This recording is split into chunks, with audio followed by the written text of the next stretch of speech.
துதி செய்ய தொடங்கியதும் எதிரிகள் தங்களுக்குள் வெட்டுண்டு மடிய செய்தி. உம்மாலாகும் எல்லாமாகும், உம்மாலாகும் எல்லாமாகும்.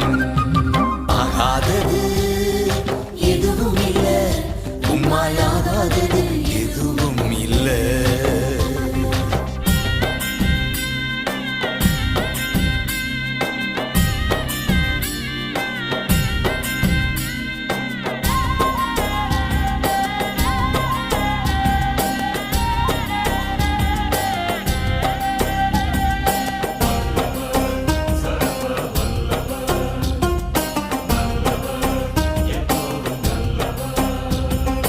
அலங்கார வாசலிலே அலங்கோல முடவன் என்று நடந்தானே இயேசு நாமத்தில்.